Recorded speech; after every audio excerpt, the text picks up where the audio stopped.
ఓయ్! ఇప్పుడు చెప్పబోయే విషయం వినడానికి కొంచెం కష్టంగా ఉండొచ్చు కానీ నిజం ఎప్పటికైనా చెప్పాల్సిందే కదా. నిన్ను భయపెట్టడానికి కాదు కానీ ఈ సొసైటీ అంత మంచిది కాదు.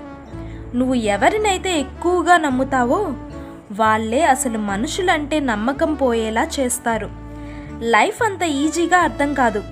సిచ్యువేషన్స్ని బట్టి ఒక్కోటి తెలుస్తూ ఉంటుంది. నీ బాధ కేవలం నీది మాత్రమే. ఎందుకంటే నిన్ను ఓదార్చడానికి కాదు కదా, కనీసం నువ్వు ఎలా ఉన్నావు అని పలకరించడానికి కూడా ఎవ్వరూ రారు. చూడు డియర్, ఎవ్వరికి దేనికి భయపడకు.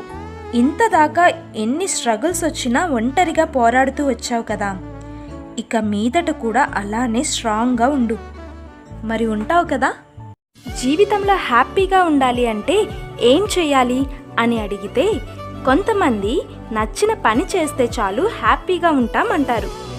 ఇంకొంతమంది డబ్బు సంపాదిస్తే చాలు మనీ ఇచ్చే హ్యాపీనెస్ ఇంకేది ఇవ్వదు అంటారు.